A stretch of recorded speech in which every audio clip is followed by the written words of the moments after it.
देखिए, बहुत सारे लोग इस बात को लेके परेशान रहते हैं कि उन्होंने कुछ ऐसे कर्म किए जो कि सही नहीं थे। उन्होंने कर्म करने के बाद कुछ समय बाद ये रियलाइज़ किया, कोई गुरु उन्हें मिला, कोई आध्यात्मिक पर्सन उन्हें मिला जिन्होंने बताया, उन्हें ज्ञान दिया, तो उन्हें रियलाइज़ हुआ कि ये काम तो उनसे गलत हो गया है। फिर उस गुरु ने ये भी कहा कि आप जैसे कर्म करोगे वैसे आपको फल मिलेंगे, और ये सच है।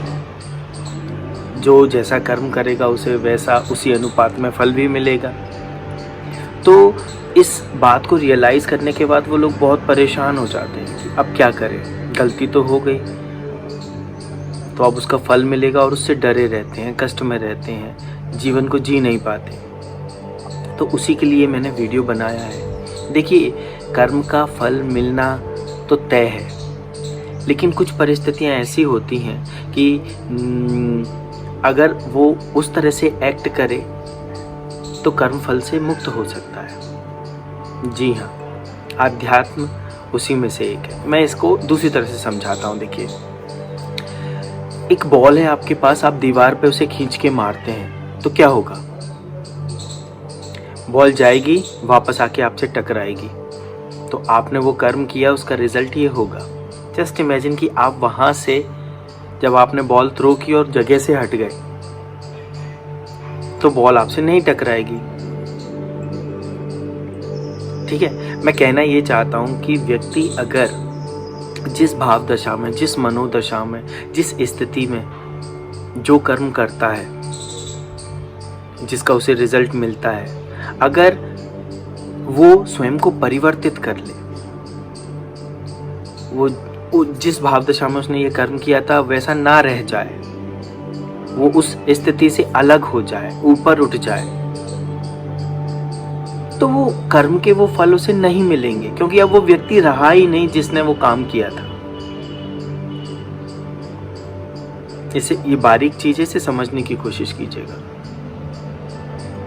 क्योंकि प्रकृति मौका सभी को देती है। आपने कुछ किया और उसके बाद आपको रियलाइज हुआ, आपने स्वीकार किया कि ये गलती हुई है, फिर आप वैसे नहीं रहना चाहते और उसके लिए प्रयास करते हैं। तो योग, आध्यात्म उसी में से एक चीज़ है। आप उन प्रयासों से जुड़ते हैं और आगे बढ़ते हैं। तो मेरा अनुभव ऐसा है कि आपको घबराना नहीं चाहिए, डरना नहीं चाहिए, क्योंकि डरना इस बात को बताता है, आपका घबराहट इस बात को बताती है कि वो व्यक्ति अभी है जिसने जो कर्म किया था, और अगर वो व्यक्ति है तो उसे फल मिलेगा। जस्ट मूव ऑन, आगे बढ़ जाइए और आध्यात्म को, योग को अपने जीवन में उतारिए। सिर्फ किसी गुरु के पास जाके ज्ञान लेके मत आ जाइए, उस ज्ञान को अपने जीवन में उतारने का प्रयास भी कीजिए। आप खुद को देखेंगे कि आप पहले से आगे बढ़ गए हैं, मूव ऑन हो चुके हैं, आपका विकास हुआ है। आप वही व्यक्ति नहीं रहे हैं जो पहले हुआ करता था, जिससे जो पहले काम हुए थे। तो कर्मों के फलों से मुक्त हुआ जा सकता है, तो उसके लिए आपको आगे बढ़ना है। और अगर आपको कुछ रियलाइज होता है आपने कुछ गलत किया है, तो अब आप वैसे मत रहिए जिसे आपने स्वीकार किया है कि जिसके कारण आपसे गलती हुई थी। अब आप वैसे मत रहिए, आगे बढ़िए, और आगे बढ़ने का एक भी रास्ता मत छोड़िए। मैंने आध्यात्मिक विकास की बात की थी, कर्मों से अलग होने के लिए आध्यात्म की ज़रूरत है, योग की ज़रूरत है। तो आध्यात्म बेसिकली क्या है?